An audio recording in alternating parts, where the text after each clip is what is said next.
Good morning. We're grateful to gather both in person and online this morning as the Unitarian Universalist Society for a time of music, inspirational words, reflection, and connection. I'm Peggy Garrigus, Director of Congregational and Community Engagement, and also your Zoom host for this morning. If you're visiting our service today, welcome. We hope you find the service meaningful. If you're visiting online, I put a link to a visitor form in the chat during the prelude if you want to let us know you have visited. If you're here in person, I would invite you to either turn off your phone or else both silence it and put it in airplane mode so that it doesn't interfere with either our service or our Wi-Fi network. As Unitarian Universalists, we don't all believe the same things, but we claim 6 sources for our living tradition. One of those sources is spiritual teachings of earth-centered traditions, which celebrate the sacred circle of life and instruct us to live in harmony with the rhythms of nature. This morning, our service will focus on this source of earth-centered traditions with leadership from our Covenant of UU Pagans group here at the UU Society.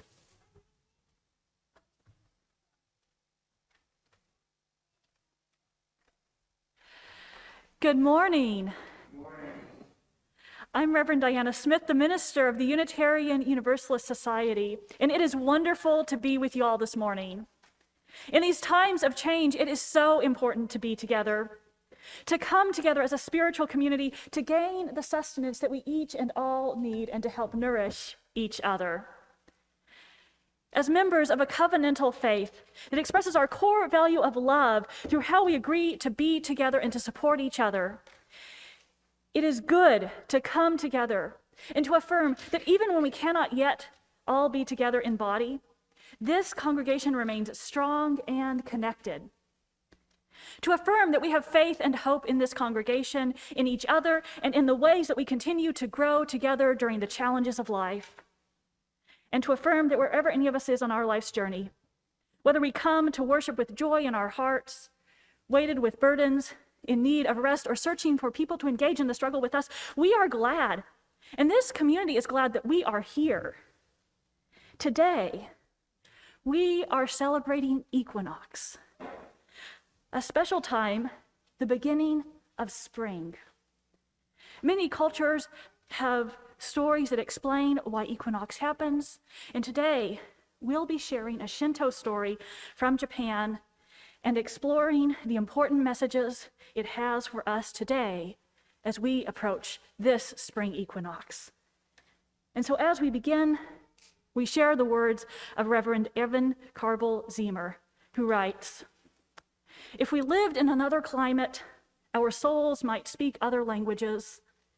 We might speak oasis or permafrost, dry season or monsoon, but our souls speak spring.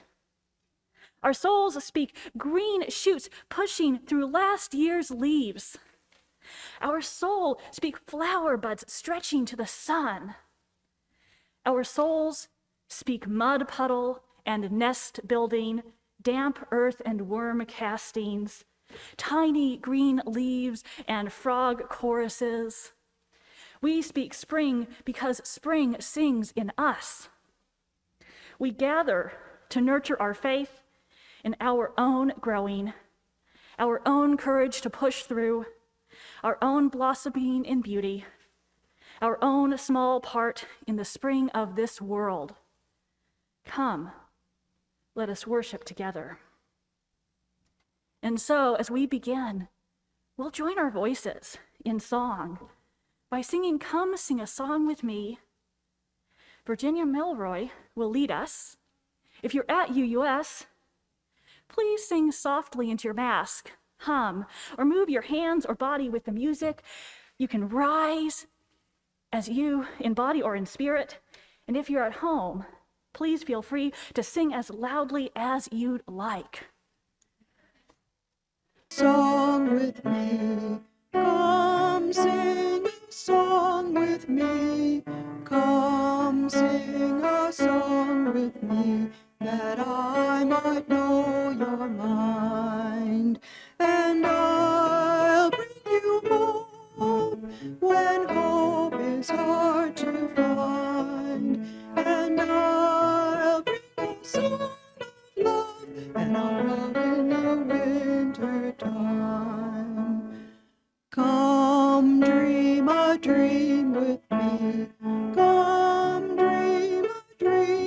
with me.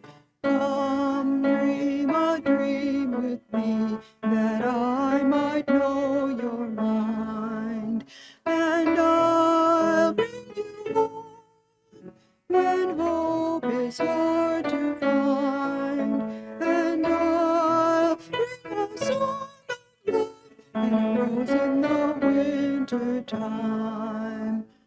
Come walk in rain with me. Come walk in rain with me. Come walk in rain with me, that I might know your mind. And I'll bring you home when hope is hard to find. And I'll bring a song of love and a rose in the winter time. Come share a rose with me. Come share a rose with me. Come share a rose with me, that I might know your mind. And I'll bring you home when hope is hard to find. And I'll bring a song of love and a rose in the winter time.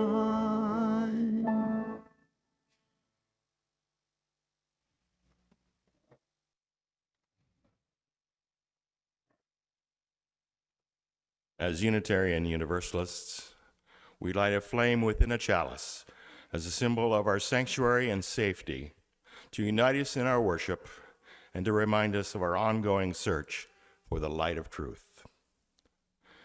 Life is a gift for which we are grateful. We gather in community to celebrate the wonder and mystery of this great gift. So let us now kindle our flame of liberal religious heritage and renew our covenant of mutual love and care.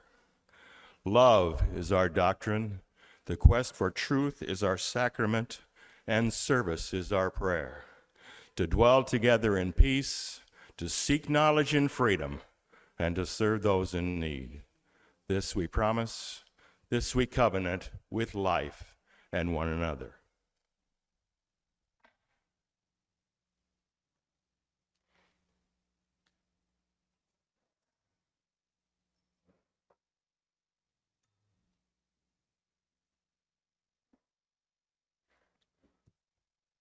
Each week, we light a candle for justice and healing.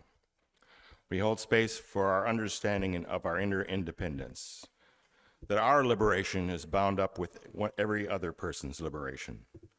Our feelings of rage and heartbreak over the ongoing pandemics of illness and racism, the devastation of our climate chaos, and the waves of trauma washing over our world. We light this candle to help us hold space together for processing what is happening in our lives and in our world, and to remind ourselves that together we are creating resilience and hope.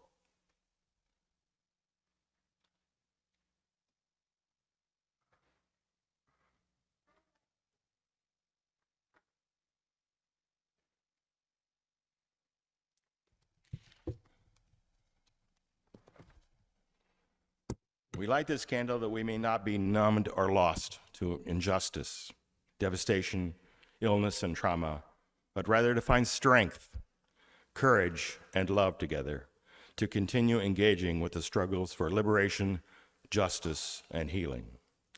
Today, as we light this candle, we are particularly mindful of the ongoing conflict in Ukraine and the stubbornness of our legislature not coming to agreement of many important issues and still working in a divisive manner. As Shinwei plays our centering music, please take this time to sink more deeply into the presence of each other. Join in singing if you wish. If you're online participating in this service, please feel free to use the chat to let us know that your chalice is lit.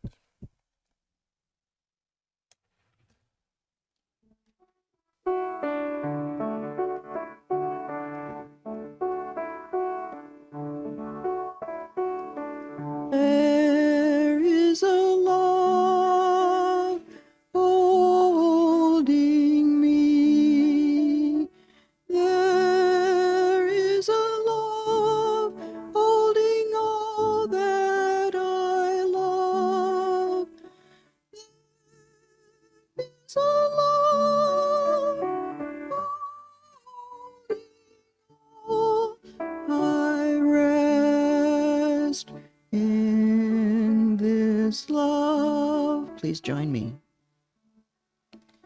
There is a love holding us. There is a love holding all that we love. There is a love holding all. I rest in this love.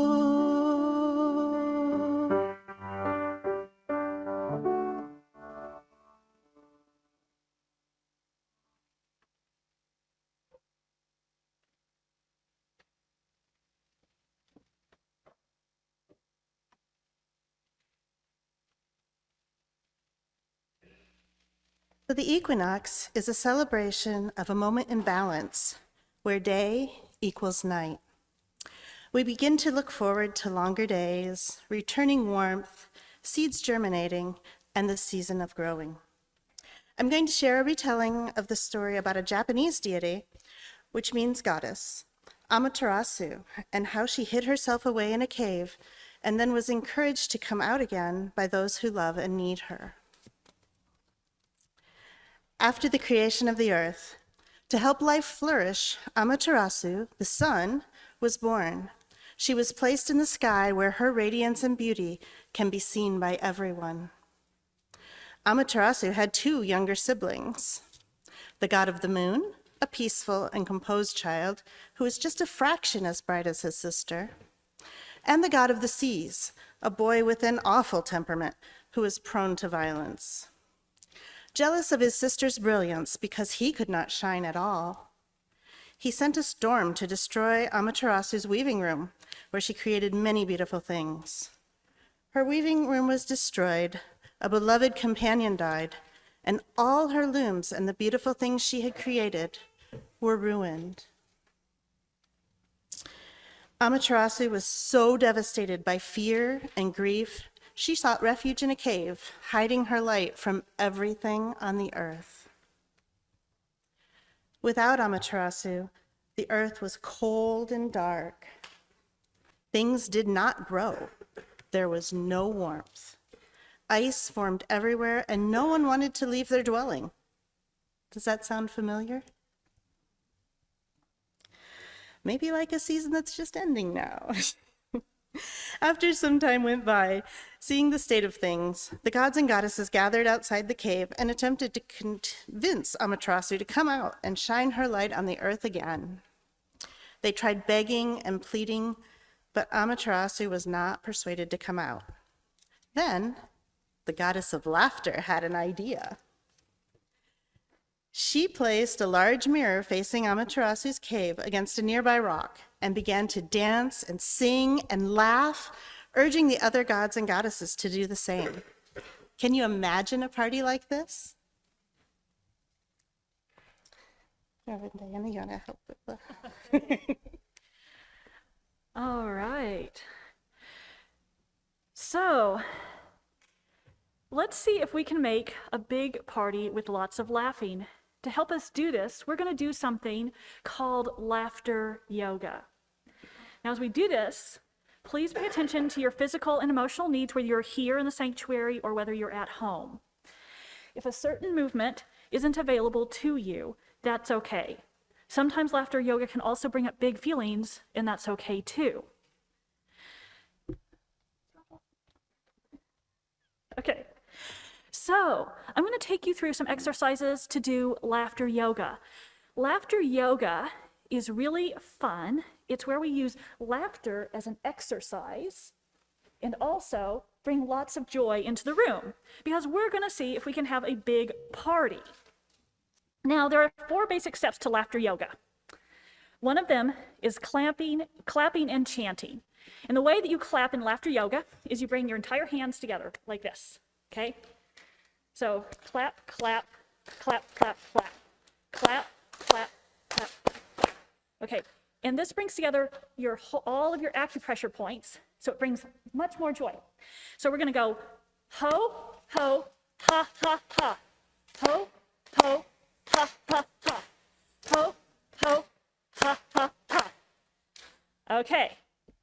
second step of laughter yoga is breathing. Now, we all have different lungs, right? So the breathing might work differently for you than it does for me. So if breathing as deeply as I'm going to breathe, or holding your breath as long as I'm going to hold my breath, doesn't work for you, don't do it, right? Breathe the way you need to breathe. Nobody's going to faint today, okay? So pay attention to your body and breathe the length you need to breathe. So we're gonna breathe in, hold it, and breathe out and laugh. Ha ha ha ha ha ha ha ha ha ha. Now let's try that again and tap your legs and laugh. Ha ha ha ha ha ha ha ha ha. All right, let's try that again. Ha ha ha ha ha ha ha ha ha.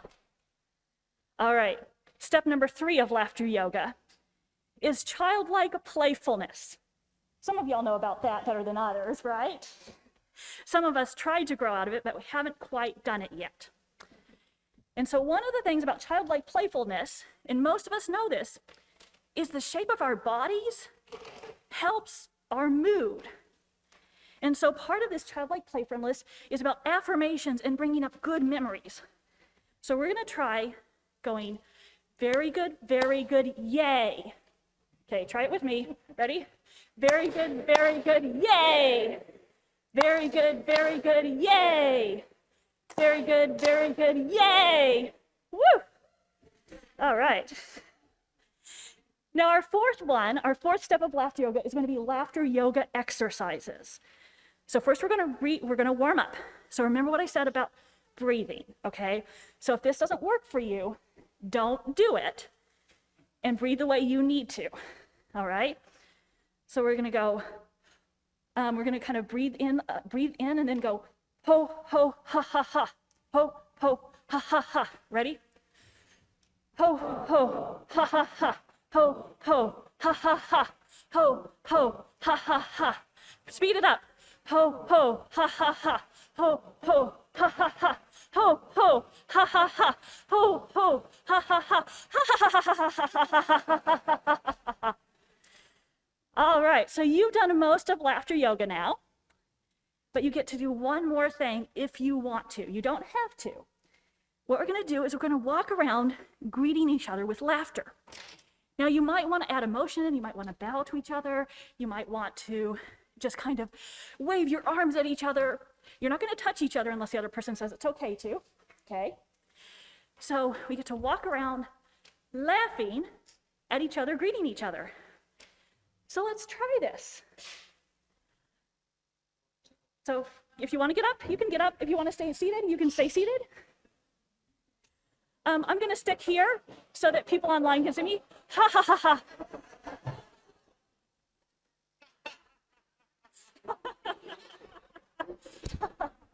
And we'll call ourselves back with ho ho ha ha ha. Ho ho ha ha ha. Very good, yay. Very good, yay. Very good, yay. Thank you all so much for joining me in laughter yoga. If you experienced a party like that outside your cave, what would you do? Would you keep hanging out in your cave? I don't know. Marsha's going to tell us. Wow, that was some party. It would be hard to stay inside with all that laughing, and we didn't even have all the dancing and music. Well, back to our story. Amaterasu heard the festivities from inside her cave and called out asking, "What's happening out there?" And they replied, "We're celebrating the sun."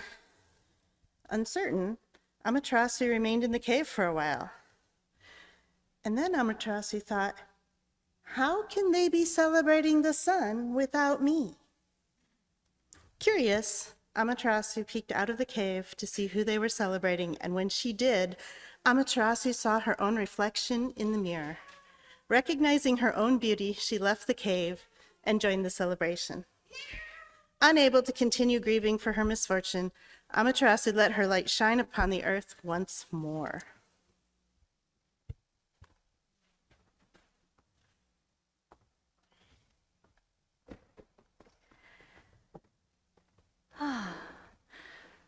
Amaterasu's story is a powerful one. Coming from a religion, Shinto, that knows much about the earth, that understands the sacredness and power of place, and has cultivated the holiness of earth-centered practices and deities for thousands of years, it tells us about spring equinox, but it also tells us much about life.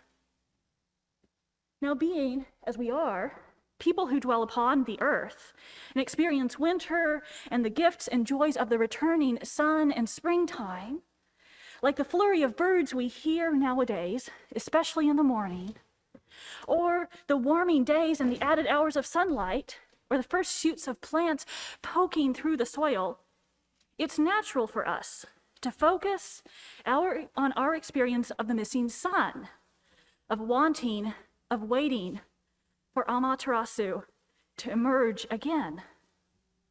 But what might her experience have been? Now, in our story, Amaterasu was frightened for good reason. She went to hide to protect herself from danger, from violence, from chaos. And as she stayed hidden, protecting herself away from the rest of the world, she grew and changed. Because none of us stay the same. We're always changing. And our experiences change us. So finding unexpected danger, violence, and fear changed her.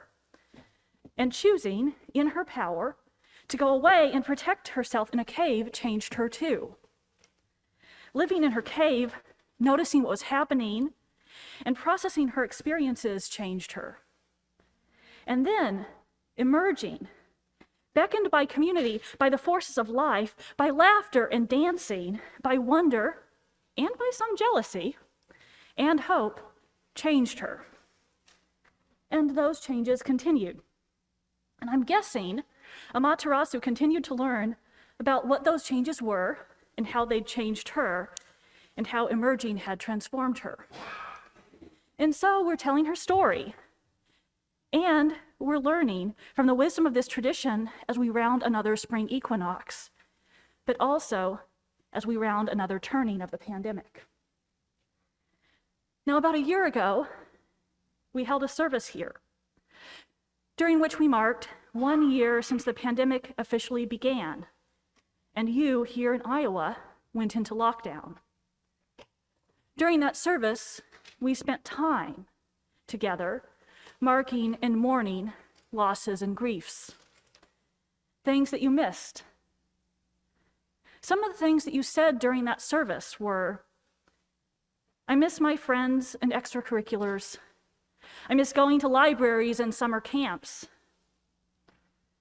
I miss being able to see my 81-year-old parents on a regular basis in person. I miss my UUS friends, my contour dance friends, my workout group.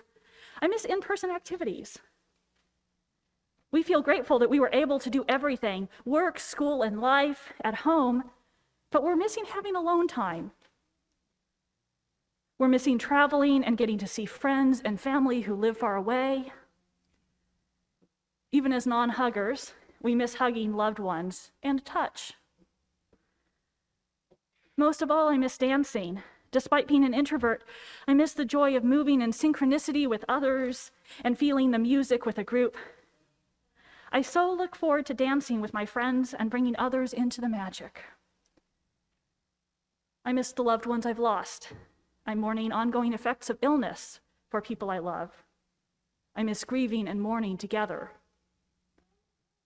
I miss hugs. Those are your words. And at that same service, we also noticed where you'd found joy to sustain you in the past year.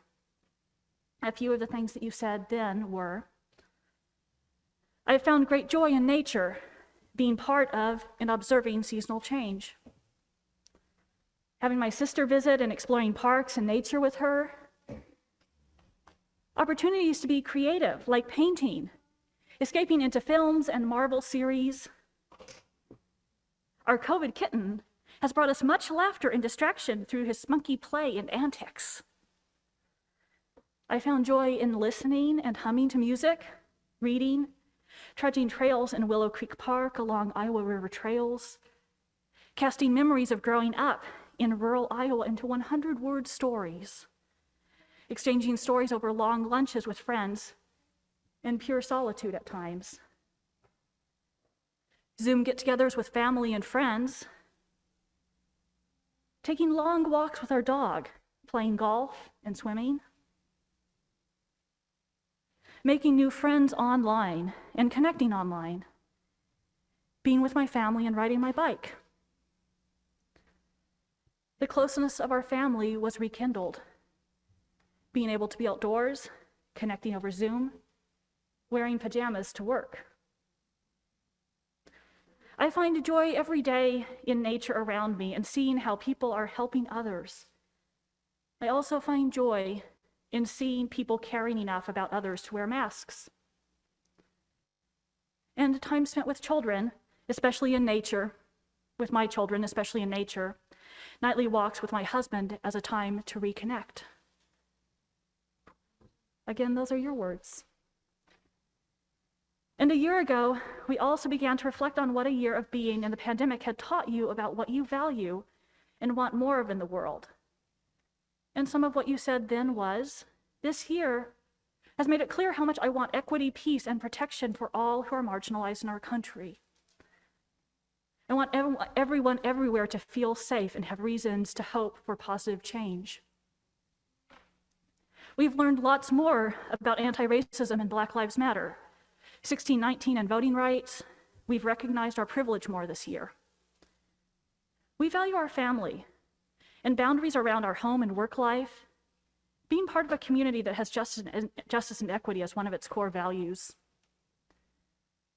Family and life, my health and the health of everyone. I value time spent in nature, both being active and being still.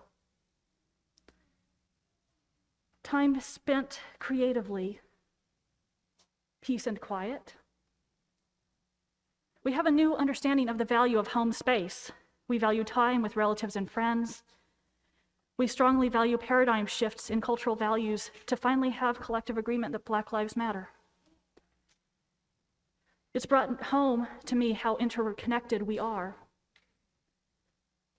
The pandemic has highlighted racial and socioeconomic inequities in healthcare and access to healthcare. We value and remain committed to creating equity across all systems: healthcare, education, and justice. People's safety and regard for science, family, and friends. Did some of those resonate for you? Things you've missed, things you found joy in, things you found you value. Maybe you knew before, but you found anew during the pandemic. Now, in the year since we held that service, we've learned new patterns of the pandemic, new ways of learning. We found new griefs and new joys. We've begun to emerge and then have to return to sometimes modified lockdowns, sometimes full lockdowns, depending on our lives, our needs, and our abilities to do so. And now we've begun to emerge again, not sure what emergence means, knowing in new ways about the ebb and flow of emergence, knowing that we're transformed, as is the world around us, but not quite sure how exactly the world's been transformed, just that it has been. And often it is that way with emergence. Like Amaterasu, we know we've been through something enormous. Perhaps we've begun to notice some of the ways we've changed, but we're not sure what they'll mean or how they'll grow, how we'll grow and change once we're in the world. And here we are in a season when new life, when changed life, returns again in an ongoing cycle. In a season when we plant seeds, nurture them, and wait to see what will emerge. Now, many of you know I'm a gardener, working in partnership with the earth to grow both native and low water use landscapes and to grow food gardens. For me, this time of year brings different types of emergent activity. I return to the plants left from last year, trimming and shifting, helping new growth emerge on existing plants.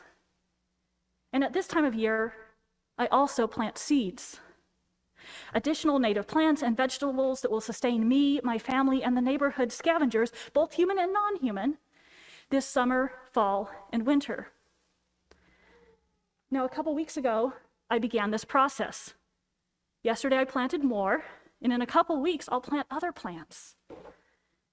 Now, when you plant a seed, you take a seed, which is a packet of potential saved from the year before, containing possibilities of life, the tiny speck that might become a plant, and just enough energy to hopefully nurture it through those first tender days as it begins to put out roots to collect water and nutrients, and then emerges through the soil to begin to gather sunlight. And when we plant, we use soil. Soil like this. We use soil, and that soil is earth. Earth that nourishes our seeds, our life. Compost is mixed with good soil because the past, things that have died, are still part of our world, and they nourish new life. Nothing can live without all that came before, without being part of the cycle of life. And so in this way, the legacy of the past comes into today to nourish our dreams and our future. When we plant, we take our soil, we make a hole in it, right? We make a hole in our soil, like a cave, to hold a seed. Because we must create safe spaces, containers to honor the deep work that we must do to remember, to reflect, to hope, and to connect in order to nurture our commitments. So this hole represents what holds us. We know we must grow into it, and we need this place. And then we plant our seeds. Today, you were given some seed paper when you came in. Dawn's going to tell you about this in a moment. Now, we usually plant more than one seed in a hole. This is because we can't do any of this work alone. None of us can. We're all in this together. So we plant our seed, and we cover our seeds with soil, and we sprinkle a little water over soil.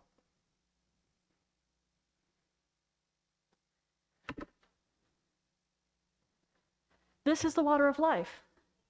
And with that water, we might think of all the blessings that water brings to our lives and the sacredness of water, and water justice, for water is life. And then as the seeds begin to germinate, we can share music with them. Now outside, that might be the music of bird song and wind. Indoors, we might sing to them or share joyful playlists like I do at home. Seeds flourish with music and laughter, as well as with good soil, water, air, and sunlight. We all need these to nourish us. And so, as we transition to our own equinox planting activity, which Dawn will lead, may we notice the gifts of emergence as we move into the springtime, as we spring or creep from our caves, as we emerge from this part of the pandemic. We may not be sure how we've transformed, but we can cultivate a place to notice what might be emerging, give it space to grow so that we can see what it is bringing forth and if or how it can strengthen the gardens of our lives. And so, as we move to our own planting, to our own ruminating about what's germinating, I ask you, what stories are we living right now? Once we emerge, what stories will we tell? What stories do we want to be able to tell about how we lived our purpose and values and how we'll grow them further? So may it be.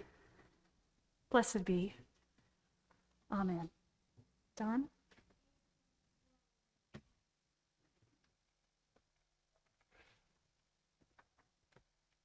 Pieces of seed paper were available outside or in the lobby. If you didn't get one, you'll be able to pick one up on the way out. If you're at home, you can stop by and pick one up later. So I'm going to tell you a little bit about myself. Over the last 2 years, I've been very secluded, and I've learned a lot about what I don't want. What I'm still exploring, what I'm still waiting to emerge, is what I do want. And I'm going to invite you to plant the seed paper as an exploration of what you might want. Recall that when we plant seeds, we often plant many, and some of the seedlings get pinched back to make room for others. And then still some seedlings get planted and others don't. And then once a plant grows, sometimes we prune it. So choosing something to plant today does not mean a forever commitment to it. It's an exploration of possibility. So I'm going to invite you to take this piece of seed paper and you can write on it something you like to plant, or you can hold it between your palms and give it a wish or a thought. Perhaps you even take a deep breath and breathe some life force into it. And then you take it out. And you can plant it in your garden, in your yard, in a wild space where you feel it's ethical to do so, or even just in a pot. So take a moment with me and think about what you might want to explore the emergence of. What might you want to grow?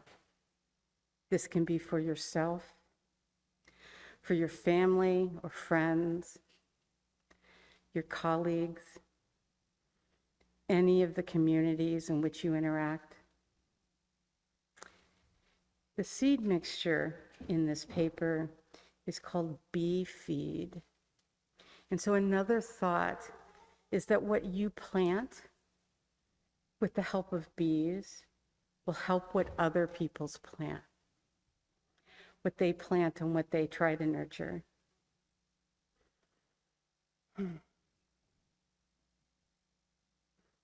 Blessed be.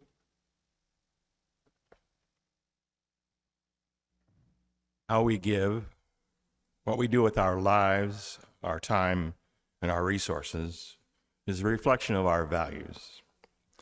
In response to the abundance we are blessed with, every week this congregation donates generously to organizations in the community whose work aligns with our values and principles.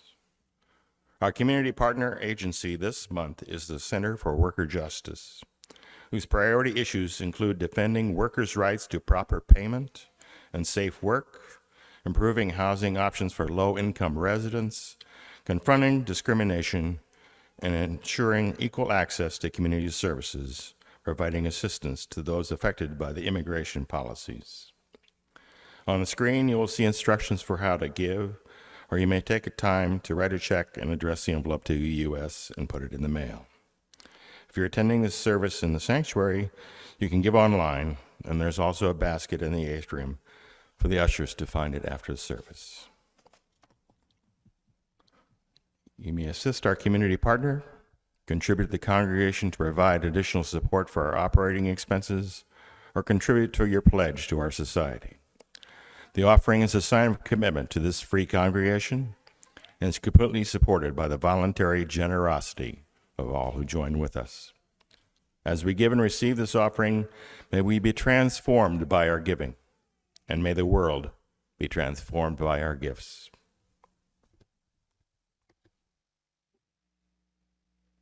Nurturing gratitude and how we understand and express inner independence is a part of how we live into our Unitarian Universalist faith. May what has been shared here today help us more fully affirm this inner connection and to live our lives into love and justice. Immediately after the service, we will have time for all to join in conversation and community online. And now, as we close our service today, we will sing hymn number 1068, in the green hymnal, Rising Green. If you're at UUS, please sing softly in your mask. Hum or move your hands with the body with the music. If you're at home, please feel free to sing as loudly as you'd like.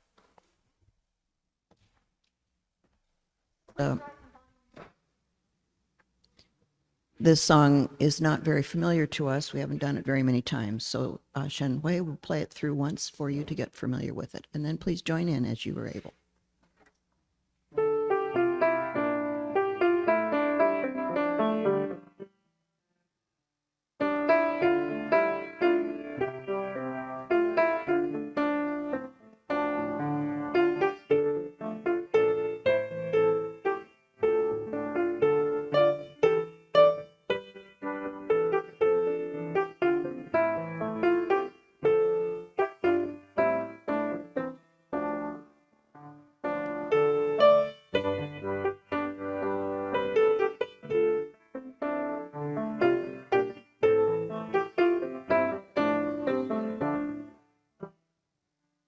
My blood doth rise in the roots of yon oak. Her sap doth run in my veins. Boundless my soul, like the open sky, where the stars forever have lain. Stars,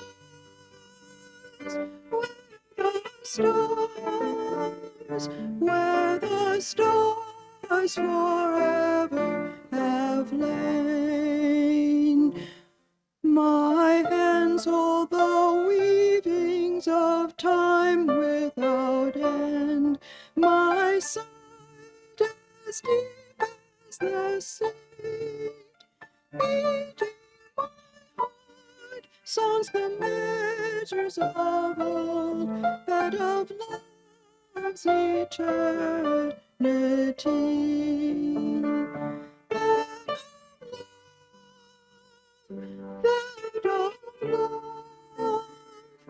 That of love eternity.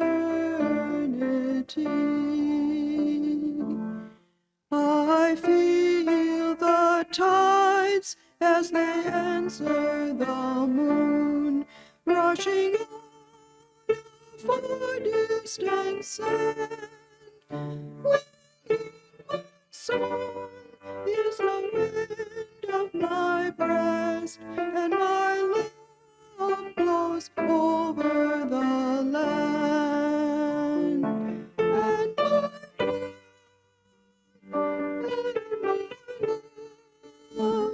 And my love blows over the land. My foot carries days of the old into new. Our dreaming shows us the way. Wondrous and faith settles deep in the earth, rising green to bring a new day. Rising green, rising green to bring a new day.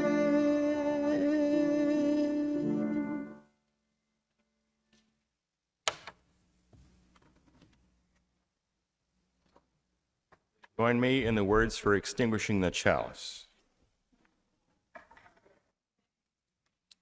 We extinguish this flame, but not the light of truth, the warmth of community, or the fire of commitment. All these we carry in our hearts and in our minds until we are together again.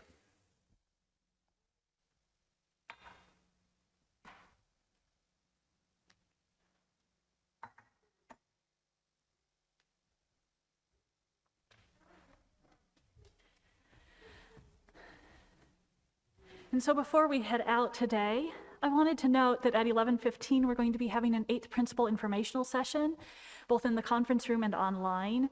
There was a link in your weekly email that went out. We're also in the RE Commons having, making toys and blankets for the animal shelter, if anybody wants to join in that.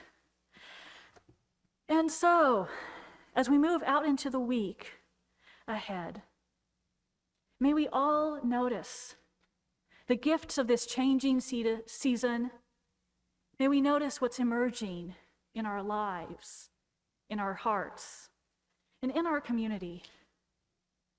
And may we all go in peace, love, and justice, living love ever more fully and fiercely into this world. Amen, and blessed, blessed be. And as our choral benediction plays, please feel free to join in.